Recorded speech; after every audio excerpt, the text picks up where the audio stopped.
आपकी 25 करोड़ की अवाम में आज भी हम इस बात पे खुश हैं कि सिर्फ 4 लाख लोग इन्वेस्ट कर रहे हैं। 25 करोड़ की अवाम में 4 लाख बंदे को हमने कैसे एजुकेट करना है कि वो 4 से 10, 10 से 20, 50, 1 करोड़ तक पहुंच जाए। वहाँ पे सरमाया और पीके पे हम टूल्स ऐसे बिल्ड कर रहे हैं जिसका जो मेन सोर्स है वो क्वालिटी डाटा है जो कि हमने प्रोक्योर किया फॉर एग्जांपल इंटरनेशनल से। अगर हम कल को ये कर लेते हैं कि हमें यहाँ पे डाटा के अगेंस्ट ऐसी चीज़ मिल गई कि जो लोगों की इन्वेस्टमेंट में हेल्प करने की उसमें हेल्प कर रही है, तो उसी प्लेटफॉर्म को हम इंटरनेशनल में कैसे ले जाएं कि डाटा तो हमें पता है पीछे से आ रहा था जिस पे हमने ऑलरेडी डेवलपमेंट करके टूल्स ऐसे बिल्ड किए।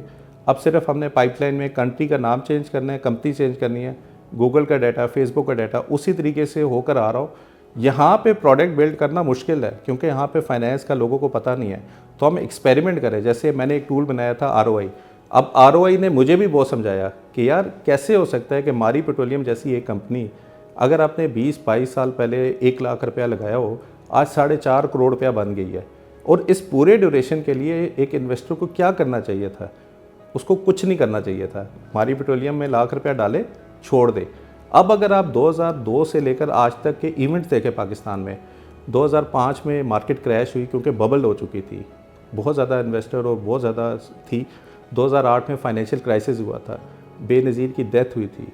फिर PPP की गवर्नमेंट में बहुत ज़्यादा इन्फ्लेशन पीक पे चली गई थी। 2012 से 17 तक PMLN की गवर्नमेंट में नवाज शरीफ साहब को निकाला गया था। फिर 18 से 22 में इमरान खान साहब को निकाला गया था। फिर 23 में तो हम डिफ़ॉल्ट के करीब होने वाले थे, लेकिन वहाँ पर ही वो जो इन्वेस्टमेंट थी वो 1 लाख से 4.5 करोड़ पे चली गई। और हमें क्या बताया जाता है कि यार स्टॉक मार्केट एक ऐसी जगह है जहाँ पे नुकसान नहीं होता है। नुकसान क्यों होता है कि आप बिज़नेस को नहीं देखते, आप मार्केट को देखते हो। और मुझे कभी कभी लगता है कि सबसे बड़ी डिस्ट्रैक्शन आपकी वेल्थ को बिल्डिंग, जो वेल्थ बिल्डिंग में आपकी है, वो स्टॉक मार्केट का इटसेल्फ होना है कि वो कभी आपको प्रॉफिट इतना दिखाएगी, आप कभी आपको लॉस इतना दिखाएगी, आपने सेल ही करना है।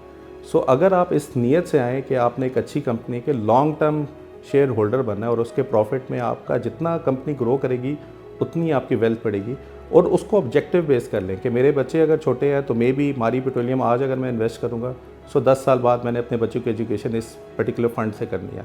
बाहर कोई बंदा पैदा होता है तो $10,000 S&P 500 के इंडेक्स में लगा देते हैं कि ये बच्चे की फंडिंग करेगी जब वो ग्रेजुएट पे जाएगा। यहाँ पे बच्चे का पैसे आते हैं तो हम उसको करके रुपए में ही रखते हैं। अगर हम उसको इन्वेस्ट कर दें कितनी अच्छी क्वालिटी कंपनी में और कोशिश करें कि जब वो बच्चे इस काबिल हो कि एजुकेशन के लिए ज़रूरत हो, तो हम उससे भी बहुत ज़्यादा पैसे बना सकते हैं। सिर्फ आपको ऑब्जेक्टिव और वो चीज़ें समझ आनी चाहिए।